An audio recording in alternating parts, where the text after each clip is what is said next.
ঠিক আছে চেয়েছে অনেকে, আমার আল্লাহ আমাদেরকে বাঁচিয়েছে।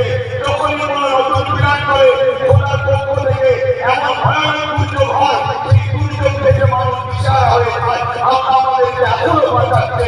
তাই বলবো, তোমাকে আমরা পছন্দ কি জানি না, কিন্তু আমি কিছু ভুল বলছি? গত 3 দিন আগে সম্ভবত মুর্শিদাবাদে কোন একজন মহিলা আরেকজন এমএলএকে আল্লাহ বলছে, এই ভিডিওটা দেখেছে, জনগণ দেখেছে, তোরা রাজনীতি করছিস করবি না, আমার ধর্মের উপরে বারবার রাজনীতি কেন? কেন আমার আল্লাহকে নিয়ে কেনা হবে? কেন আমার রসুলকে নিয়ে কেনা হবে? কেন আমার কোরআনকে নিয়ে কেনা হবে? কেন আমার দিনকে নিয়ে কেনা হবে? যেখানে সংবিধান বলছে ধর্মের উপরে আঘাত দিও না, তোমরা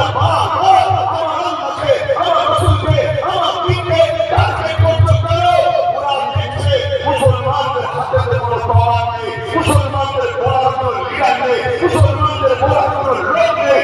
এই জন্য আমাদেরকে টার্গেট করেছে, কিভাবে তৈরি করে এদের বিরুদ্ধে আন্দোলন করছি।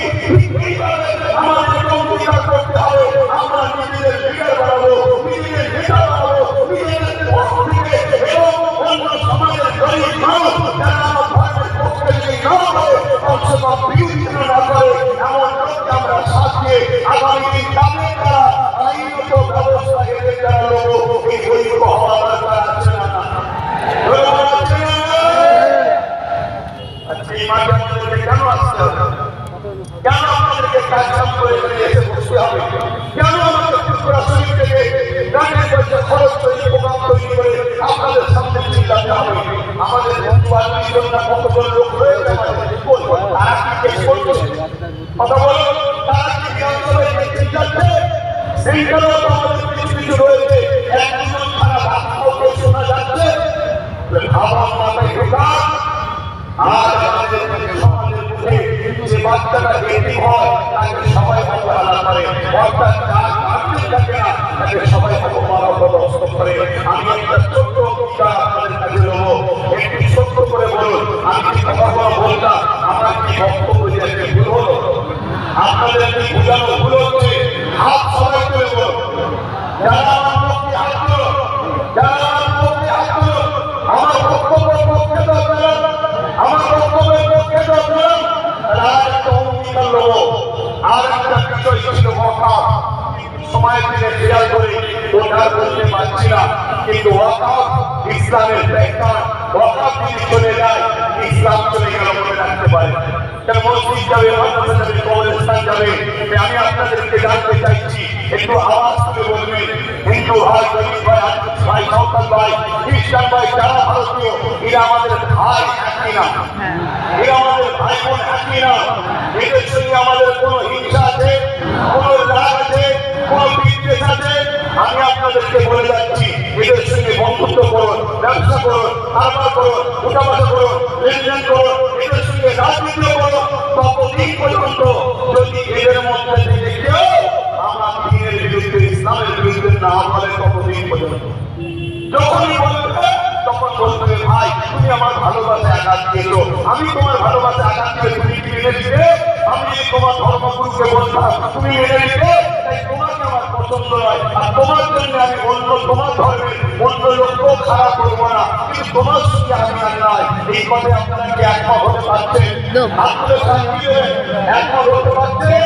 আর একটা শেষ কথা, আগামী দিন এই ওয়াকাফ বাঁচানোর জন্য এবং ভারতবর্ষের সংবিধানকে বাঁচানোর জন্য, দেশের জন্য, দেশবাসীর জন্য আগামী দিন যদি আমি আপনার স্বীকৃতি আপনাদের ঘরে নিয়ে কলকাতার থেকে ডাকি, ডাকের পয়সা খরচ করে আমার ডাকে যেতে কি রাজি আছে?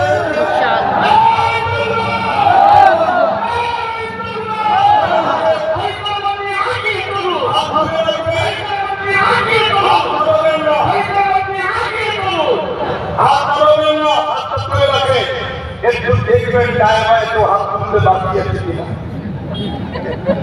ভাই দেখতে বললাম, ভাই কেন দেখতে বললাম, তার সাথে ঝগড়া করবো না?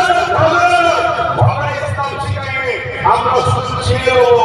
এ আমাদের নয়, এ সংবিধানের নয়, এ মানবতার নয়, এই ইসলামের জন্য নয়, এই ইসলামের জন্য নয়। তার সাথে আমরাও নাই। কষ্ট পেলে কেউ পেলে তো যার আমি সময়ের দিকে খেয়াল করে এখানে সংক্ষিপ্ত করছি। আগামী খুব সপ্তাহের মধ্যে এই আল্লাহ কেন বললো এবং ইসলামের উপরে যে অপবাদ দিয়েছে এর প্রতিবাদে দেখা হবে। আপনারা সকলে একটু দাঁড়িয়ে যান। যেতে রাজি আছেন তো নাকি? ডাক দিলে খবর পাওয়া যাবে তো? হাত তুলে স্লোগান